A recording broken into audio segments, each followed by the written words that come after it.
Gente, nós estamos falando sobre Tiago e nós falamos sobre a questão de sermos constantes, né, na semana passada. E eu quero, nessa noite, falar um pouco sobre, talvez, encerrar um assunto, que é essa parte que nós temos falado sobre provação, sobre pecado, sobre constância, sobre essa questão da onde se inicia também, da onde vem essa ideia, da onde vem a tentação, a provação, essas coisas todas. Nós vamos ver isso agora. E talvez entrar um pouquinho, a gente lê pelo menos a parte de Tiago, que fala sobre a língua, né? Porque vai ser o nosso próximo tópico depois desse. Então vai ser muito interessante. Só que a gente vai ler sobre a língua e vai aguardar até junho, porque maio vai ser interrompido. Aí vai ficar todo mundo com coceira, né? É bom que todo mundo vai poder dominar aí e controlar a sua língua. Vai ser muito interessante o exercício. Gente, mas vamos lá. Olha só, muitas pessoas às vezes pensam que o fato de nós sermos tentados, o fato de passarmos por provações, isso demonstra a depravação que existe em nós, ou o pecado que está dentro de nós, ou que a obra redentora de Cristo não foi suficiente para nos trazer libertação. Só que a gente tem que entender uma coisa, olha, tentação não é pecado. Isso é muito importante a gente ter em mente. A tentação em si, ela não prova que o mal reside em nós ou que nós estamos em pecado, né? E que é como se a nossa degeneração não pudesse ter sido, não foi consertada por Cristo. Porque, irmãos, nós temos que lembrar uma coisa: Cristo morreu na cruz para nos regenerar. Eu gosto muito desse termo, regeneração. Nós somos, é como se nós nascêssemos lá em Adão e Eva perfeitos, o pecado entrou, trouxe o que? Uma degeneração, todos nós fomos afetados pelo pecado, né? A nossa natureza foi atingida por esse pecado, nós ficamos enfraquecidos, nós ficamos sujeitos ao pecado, de forma tal que, como a Bíblia diz em Romanos 3, todos pecaram e carecem da glória de Deus, não há um justo sequer. Então, nós entendemos isso. Mas em Cristo também, ele morreu para que nós pudéssemos sermos feitos novas criaturas. Novas criaturas. Então, é importante nós entendermos o que é e da onde provém, da onde que vem essa questão do pecado. Por quê? Porque muita gente também tem a mania, hoje em dia, de acusar o diabo de tudo. Já perceberam isso? O diabo, ele é acusado de tudo. Eu costumo contar uma piadinha antiga, que é um cara que estava no acampamento, ele acendeu uma fogueira e resolveu assar um ovo. Já viram assar ovo? Aí ele resolveu assar um ovo, o que é que ele fez? Ele amarrou um ovo no barbante e botou em cima da fogueira. O fogo foi, queimou o barbante, o ovo caiu na fogueira. Aí, quando o ovo caiu na fogueira, esse cara que estava lá, inteligentemente fazendo isso, virou e falou assim: ô diabo. Aí o diabo perto dele falou assim: não, essa aí eu não levo, não, essa culpa eu não levo, não. Burro assim eu nunca fui. Então, essa culpa você não fala, dessa aí você pode jogar para outro, porque essa não foi coisa minha, não. Então, só uma historieta, né? uma historinha que a gente conta, porque às vezes a gente tem mania de jogar a culpa de tudo para o diabo. Eu já vi muito irmão chegar para mim e falar assim: pastor, o diabo é sujo, o diabo me deu uma rasteira, eu nem pensava nisso, mas apareceu aquela mulher, eu terminei traindo a minha esposa, o diabo realmente é sujo. Ou seja, o diabo é culpado dele ir cantar a mulher, investir, gastar tempo, usar de lábia. O diabo é que é sujo. Ele não tem participação nenhuma nisso. O diabo é que fez tudo. Sabe, irmãos, nós precisamos entender esse contexto para o quê? Para que nós entendamos a nossa responsabilidade em relação ao pecado. Ao pecado. A Bíblia diz, olha só, vamos ler Tiago, capítulo 1, verso 14, que diz o seguinte, olha: cada um é tentado pela sua própria cobiça, quando esta o atrai e seduz. Cada um é tentado segundo a sua própria cobiça, quando esta o atrai e o seduz. Ou seja, uma das fontes da tentação, por favor, não é a única, mas uma das fontes de tentação que nós temos são os nossos próprios desejos. São os nossos apetites. É claro, amados, que esses apetites foram acentuados, foram corrompidos com o pecado, né? E o diabo usa disso como forma de tentação. O diabo usa isso para tentar. Mas nem o diabo, amados, com todo o seu poder, poderia nos seduzir ao pecado se não houvesse da nossa parte, primeiramente, um desejo por aquilo que está sendo oferecido. Essa é a questão. O diabo, o que ele faz é nos tentar naquilo que nos é prazeroso, naquilo que nós temos uma fraqueza, naquilo que nós temos alguma deficiência. E é interessante que nós podemos perceber o seguinte: nem todos nós temos as mesmas fraquezas. Nem todos nós temos a mesma fraqueza. Alguns têm a têm a fraqueza da maledicência, falar mal dos outros, que vai atingir aí no problema da língua. Outros têm o problema da falta de perdão, guardam ressentimento, não conseguem perdoar. Outros têm problema da ira, fica irado rapidamente, fica nervosinho muito rápido. Como diz outro dia, eu estava ouvindo uma mensagem onde o pastor falou assim, tem pessoas que nem estupim curto tem, ele não tem estupim, ele vai direto para a pólvora, né?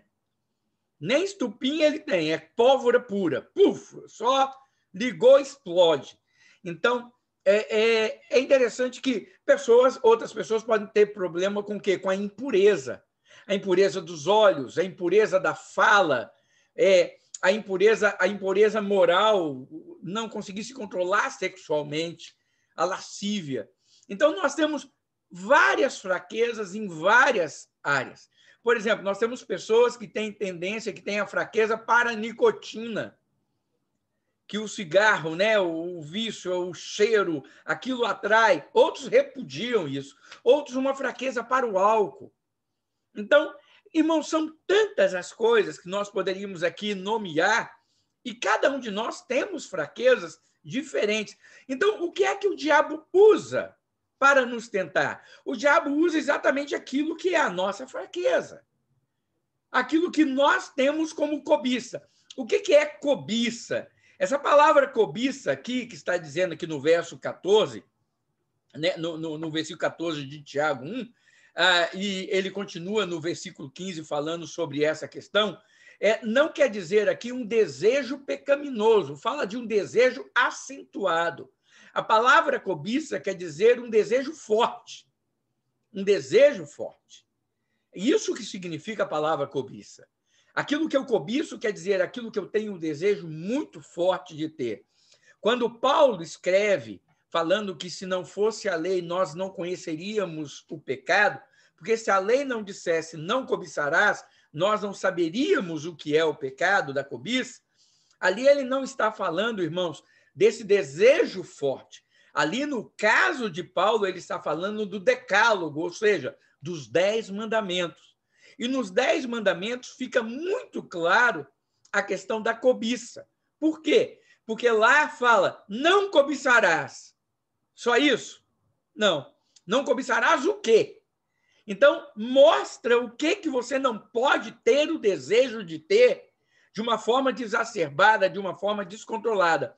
Não desejarás a mulher do próximo, o boi do próximo, a fazenda do próximo. Ou seja, você não pode desejar aquilo que não te pertence. Então, fica muito claro que, quando Paulo se refere a essa palavra cobiça lá, quando ele escreve, olha, lá em Romanos, quando ele fala, se não tivesse, né, na lei dizendo não cobiçarás, nós não saberíamos o que é o pecado, no sentido que ele está se referindo ali, não a cobiça como um desejo natural, irmãos. Porque, olha, nós termos desejos, isso é uma coisa natural em nós. Desejarmos as coisas não é pecado. Desejarmos alguma coisa até de uma forma intensa, Isso não é pecado. Não há problema nenhum nisso. O problema está no seguinte, é que naquilo que nós muito desejamos, é aonde também nós muito vamos ser tentados. É aonde nós mais temos que nos guardar. É aonde nós mais temos que nos precaver. É onde mais nós temos que vigiar. Orai e vigiai, para não cair, em tentação. Ou seja, eu vigiar para não deixar que esse meu desejo forte me leve a essa situação. Então, olha só, nós sermos tentados não quer dizer que nós estamos pecando. A Bíblia fala que nós pecamos depois que a cobiça nos seduz e nós damos fruto a ela. Nós damos fruto a ela. Ou seja, se eu a faço nascer, aí eu pequei. Aí eu pequei. Então, o pecado, irmãos, ele nasce, não é da tentação. Você ser tentado não é pecado. O pecado é quando você deixa e dá vazão àquela tentação e torna aquela tentação algo factível, algo real, algo palpável, algo verdadeiro e vivo na sua vida. Entende isso? Então, é muito importante a gente entender isso. É muito importante a gente entender isso. E aí, quando a gente começa a entender essa situação, essa intenção, essa questão de cobiça e pecado, é que a gente entende também o que Jesus falou, que se eu olhar para uma mulher com um olhar impuro, eu já pequei. E que se eu odiar o meu irmão no meu coração, eu já o matei. Por quê? Porque eu não preciso fazer de fato. Eu não preciso colocar em prática. Se eu alimento a minha mente, se eu penso nisso tudo, se eu fabrico isso tudo na minha mente, essas coisas se tornam já reais no meu coração. Então, isso é onde nós devemos vigiar, é onde nós devemos nos guardar. Então, irmãos, cada um é tentado pela sua própria cobiça. Pela sua própria cobiça. Então, com isso eu quero dizer uma coisa, irmãos, cabe a nós entregarmos as nossas vidas e fazermos aquilo que o Senhor nos orienta na sua palavra. É entregarmos as nossas mentes ao Senhor. Por isso que Paulo escreve, olha, tudo que é bom, tudo que é agradável, se algum louvor há, se alguma virtude traz, seja isso que ocupe o vosso pensamento. É por isso que ele também ora, Senhor, leva cativo os meus pensamentos. Sabe, irmãos, nós precisamos aprender, e é o que ele diz em Colossenses, aquele que ressuscitou com Cristo, ele pensa, busca as coisas do alto, pensa nas coisas do alto, espera as coisas do alto. A nossa mentalidade, e não vos conformeis com este século, mas transformai-vos pela renovação da vossa mente, para que experimenteis qual é a boa, perfeita e agradável vontade do Senhor. Romanos capítulo 1, versículo... Romanos 12, versículos 1 e 2. Fala sobre isso. Então, nós devemos estar atentos e cuidarmos disso. Por exemplo, o que acontece com muita gente? Acontece em muitas igrejas. As pessoas pensam que para matar a tentação, que para acabar com o pecado, as pessoas têm que anular os seus sentimentos. Têm que anular as suas emoções. Né? O budismo mesmo é uma prática dessa. Eu não sei se vocês sabem disso, a história de Siddhartha Gautama, o Buda, ele, na verdade, ele era nem japonês, nem chinês, nem nada, tá? Ele era indiano, tá bom? O Buda, ele era indiano. Então, diz a história dele que ele, para mortificar o seu corpo, ele ficou debaixo de uma árvore durante 7 anos, comendo 1 grão de arroz por dia. Você crê nisso? Eu não. Eu não. Para atingir o nirvana, para atingir a iluminação que ele, né, segundo ele conseguiu, ele comia 1 grão de arroz, pegava 1 grãozinho de arroz e comia durante 7 anos sentado debaixo de uma árvore. Né? Primeiro, se ele fosse encontrar com Paulo, Paulo ia falar com ele, vai trabalhar, vagabundo, porque aquele que não trabalha não deve nem comer, nem 1 grão de arroz. Então, ficar sentado comendo 1 grãozinho de arroz, até nisso está errado, mas tudo bem. O que ele fez com isso? A ideia é que se eu suprimir todos os meus desejos e se eu me anular como pessoa, eu não vou ter erros. Eu vou evitar os erros. Isso tomou conta, amados, da igreja primitiva durante muito tempo. Essa foi a ideia do surgimento também de monastérios. Ou seja, as pessoas, para viverem uma vida santa, começaram a viver em lugares reclusos. Para viverem uma vida de dedicação a Deus, começaram a viver em lugares isolados, trancando-se dentro de casa, trancando-se dentro de monastérios, dentro de celas, né? Ficando enclausuradas, sem ver ninguém. Por quê? Para manter uma vida pura. Diz a história que tem um homem que me foge agora, aqui o nome dele. Ele viveu durante 9 anos em cima de uma pedra. A história dele é real, está lá na história da igreja. Ele viveu durante 9 anos em cima de uma pedra. E as pessoas o consideravam santo. Então, o que as pessoas faziam? Traziam comida, bebida e colocavam embaixo da pedra, né? Então, ele descia até onde o final da pedra, pegava essa comida, comia e voltava lá para cima. Ficou isolado. Diz a história dele que ele, depois de 9 anos, ele saiu da pedra. E aí ele olhou e viu uma mulher. Quando ele viu uma mulher, ele pecou. Mano, ele ficou 9 anos sem ver uma mulher. Saiu da pedra. Ele viu uma mulher. Quando ele viu uma mulher 9 anos depois, a história dele diz que ele pecou. Sabe o que ele fez? Ele se despiu e se jogou em cima de um espinheiro. Ele se jogou em cima de um espinheiro e ficou se revolvendo em cima de um espinheiro para matar a sua carne, para matar os seus desejos. Irmãos, adianta nada. Ele só se machucou. Ficou 9 anos em cima de uma pedra, igual um bobo, né? Parado lá. E o dia que saiu de lá, ele viu que o problema não estava nem resolvido em cima da pedra, nem debaixo da pedra. O problema estava dentro dele. O problema estava dentro dele. Amados, o problema do pecado está dentro de nós. Não é o que entra que contamina, é o que sai. Não é isso que Jesus falou? Não é o que entra que me contamina, é o que sai. Irmãos, eu estou atingido, eu fui atingido pelo pecado. Então, é por isso que Cristo veio resolver o problema do pecado aonde? Dentro de mim. Ele conserta o meu coração. É de fora para dentro e é de dentro para fora e não de fora para dentro. A solução não começa do lado de fora, a solução começa dentro de mim. É de dentro para fora que a transformação vem. Então, irmãos, não há solução e não há como resolver o problema simplesmente anulando os nossos desejos naturais, como alguns tentam fazer. E é daí, irmãos, que vem essa ideia de usos e costumes, é daí que vem essa ideia de todas esse legalismo na igreja. E eu não sei se vocês já perceberam uma coisa. As vítimas na igreja sempre são as mulheres. Já perceberam? A mulher não pode cortar o cabelo. A mulher não pode raspar as axilas. A mulher não pode depilar as pernas. Tem igreja que diz que a mulher não pode usar nem perfume. Né? A mulher, irmãos, não pode vestir uma roupa, uma calça comprida. A mulher... Já perceberam que o problema o problema da humanidade está na mulher?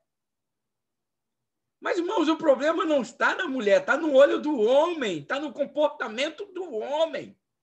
Porque, independente de como a mulher esteja vestida, independente de como ela esteja se comportando, a Bíblia fala que eu, como homem, tenho que ter um comportamento respeitoso, eu tenho que ter um comportamento decoroso para com a mulher. Não é a aparência dela que vai fazer com que eu haja de maneira lasciva, que eu haja de maneira indecorosa, que eu seja... né, de baixo calão no linguajar, no agir, no olhar. Não é nada disso, irmãos. Sou eu, o homem, quem tenho que fazer. E a tendência do ser humano é exatamente isso.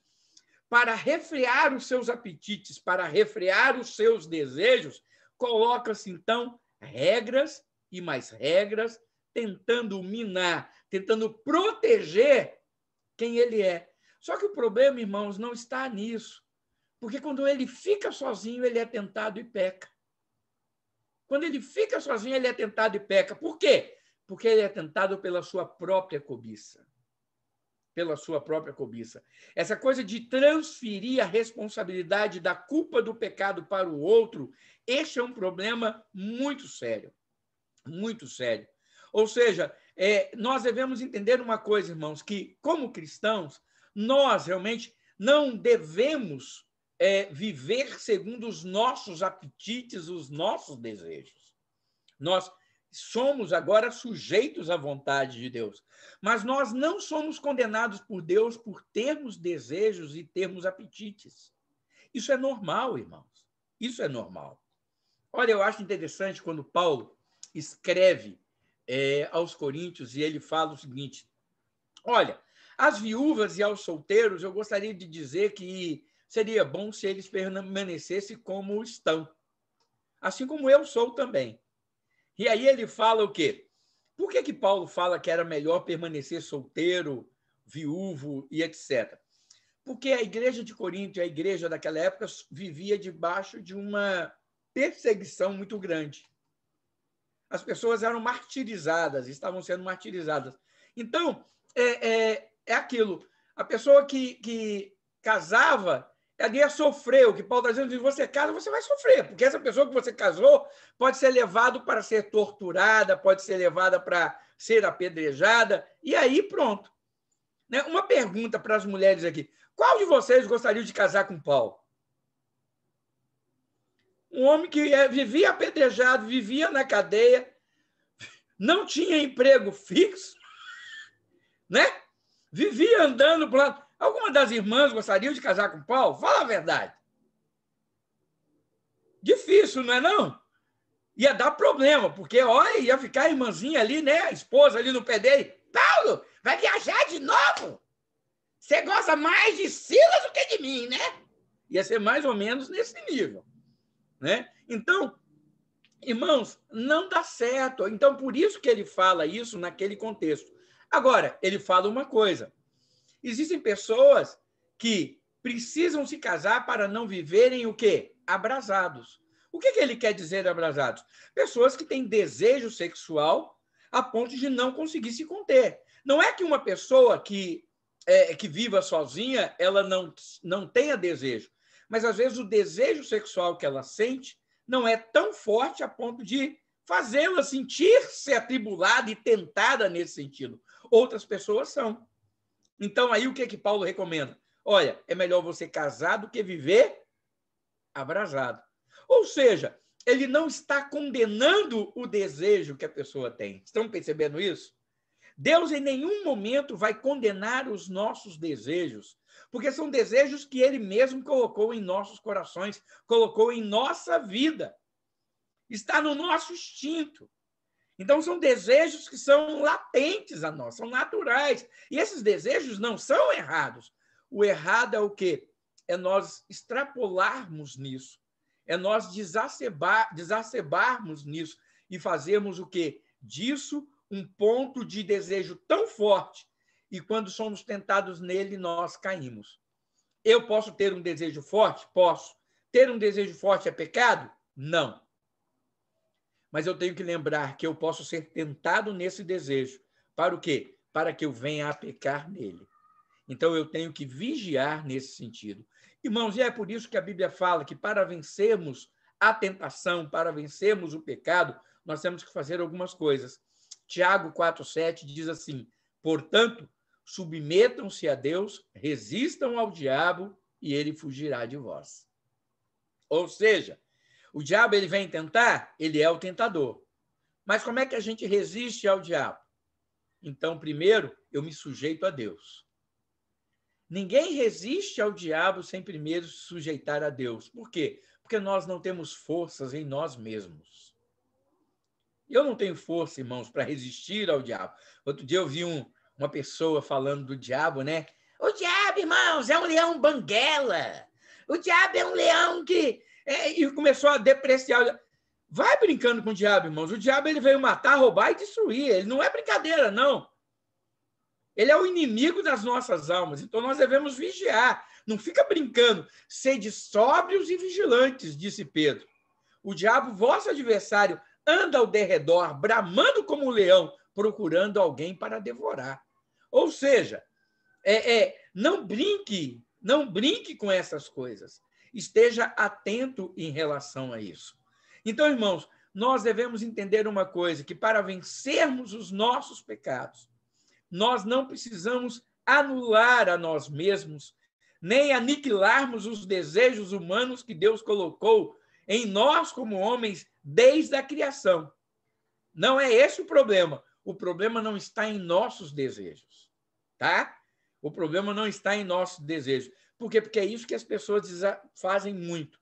É colocar os nossos desejos como pecado. E não é. O meu desejo não é pecado. O meu desejo pode ser uma fonte para o meu pecado. É diferente.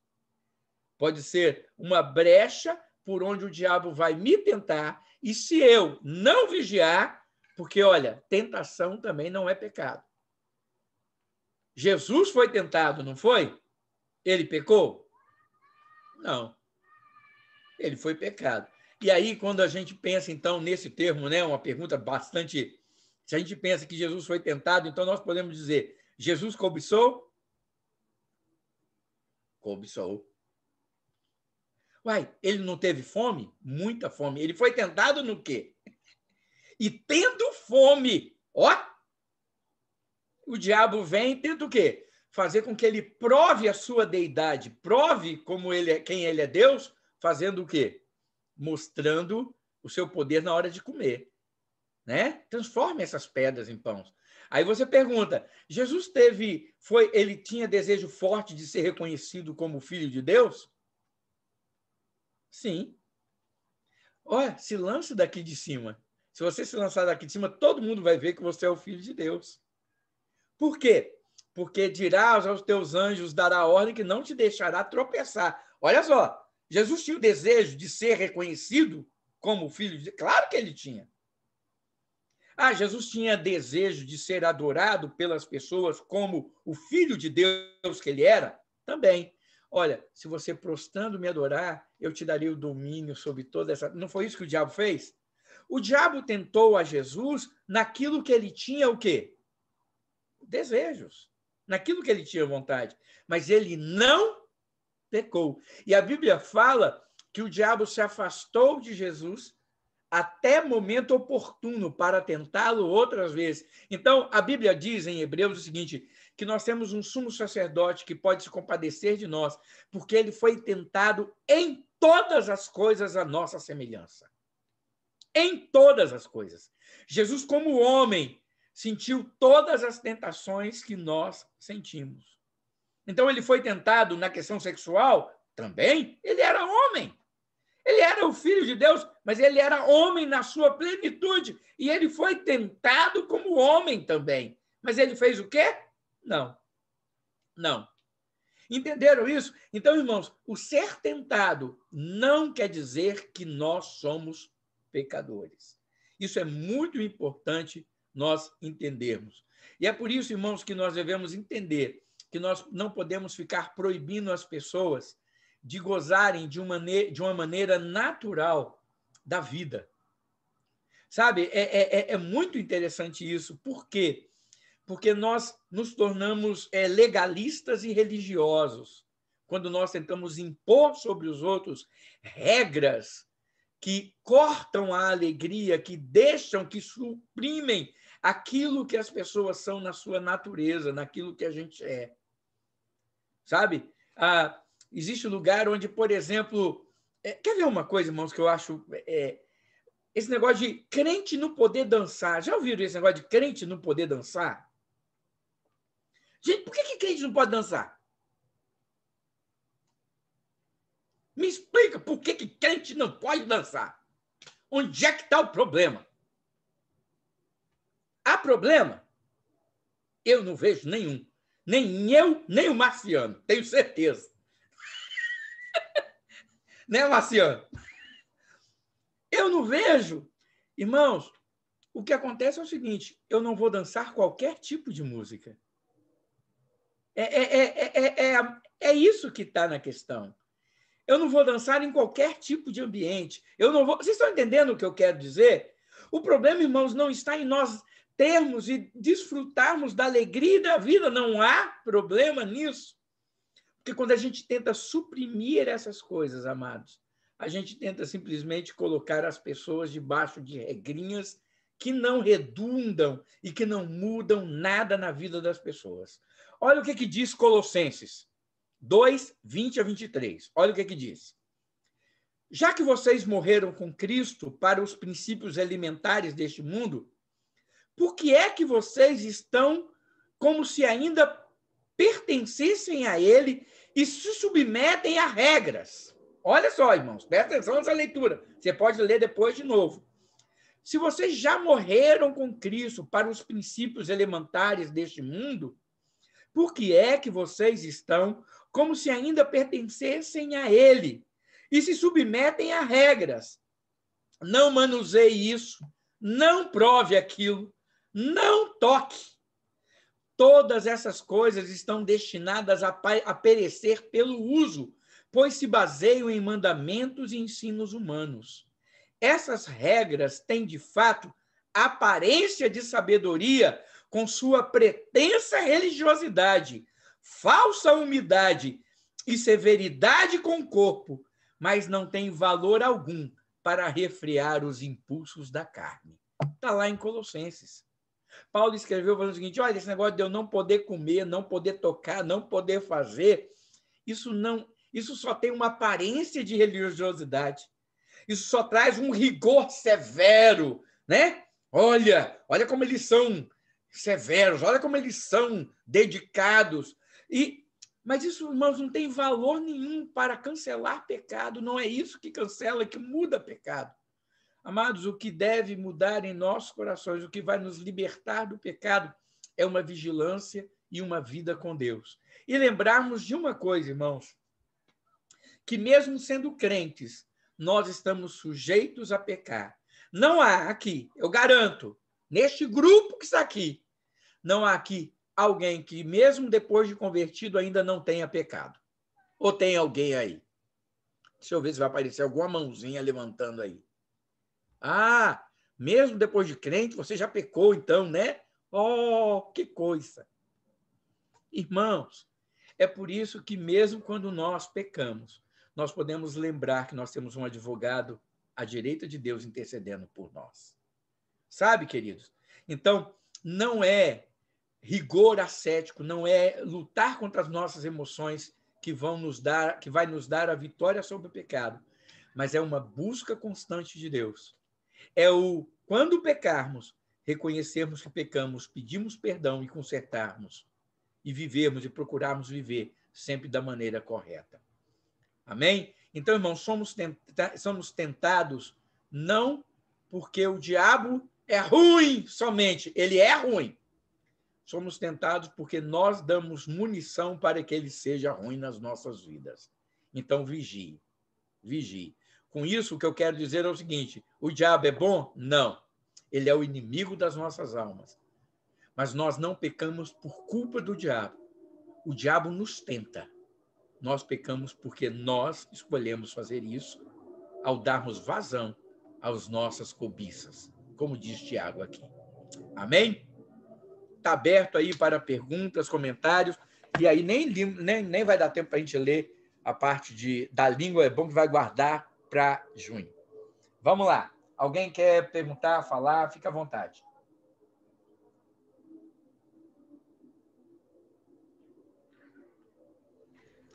Pastor, só complementando, né, o que o senhor falou, que acho que o senhor, na verdade, falou tudo, mas em relação, assim, do que a gente tem que realmente vigiar e ter noção de que, igual o senhor falou, tem muita gente realmente, eu já vi muita gente, que tudo coloca a culpa no diabo, tudo é culpa do diabo.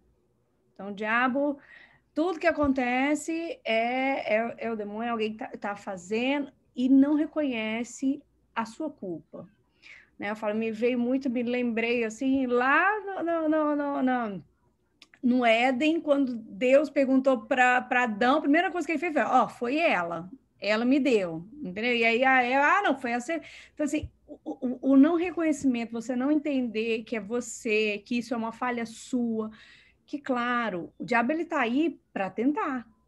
Ele tá realmente, ele vai usar das estratégias porque ele quer ver você cair, ele quer ver você errando, né? Mas a gente tem a nossa responsabilidade também pelo nosso pecado. Porque acho que a única forma também de eu me arrepender, de eu pedir perdão ao Senhor, é se eu reconheço que eu estou errado. Porque se eu acho que eu não estou errado, que a culpa não é minha, que alguém que fez eu cometer esse erro, eu nem vou pedir perdão ao Senhor, porque eu não estou errado. Né? Então, eu acho que esse reconhecimento, essa humildade, sabe, da gente realmente se humilhar perante ao Senhor, falar: olha, eu sou pequeno, eu sou falho, eu sou pecador, eu sei que eu deveria ter cuidado mais, vigiado mais, mas eu não resisti. Então, o Senhor me perdoa e o Senhor me ajude. E é igual que você falou, essa constância de buscar Ele, de buscar ajuda, sabe, a Deus, porque só Ele realmente pode fortalecer a gente para que a gente não venha a cometer, né, o pecado, a cair realmente. Igual você falou, tentado a gente vai ter, desejo nós vamos ter, a gente só não pode deixar que esse desejo realmente se torne algo mais importante, igual falar, eu posso querer ter um emprego melhor, eu posso querer ter uma vida melhor, posso, mas isso não pode se tornar, que possa ser, igual você falou, que a ponto de que isso seja um motivo para que eu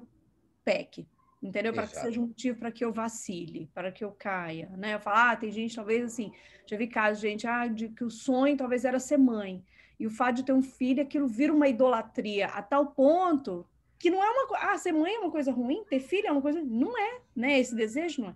Mas essa idolatria pelo negócio, onde isso tomou o espaço, o lugar de Deus na vida, aí já se tornou. Então a gente tem, porque você falou, infelizmente, cada um tem o seu, mas todo mundo tem algo, talvez até mais do que vários, Com certeza. e que a gente tem que estar ali vigiando para que isso não seja algo que não tome o lugar do Senhor, que não venha fazer com que a gente se afaste da presença de Deus. Tem uma música de um grupo chamado Vida Abundante, que eu gosto muito, que fala exatamente isso. Ele diz assim: Adão disse que a culpa era de Eva. Eva disse que a cobra enganou. A cobra escondeu-se no mato. Parece que ninguém pecou. Aí a música, o refrão da música é: responsabilidade.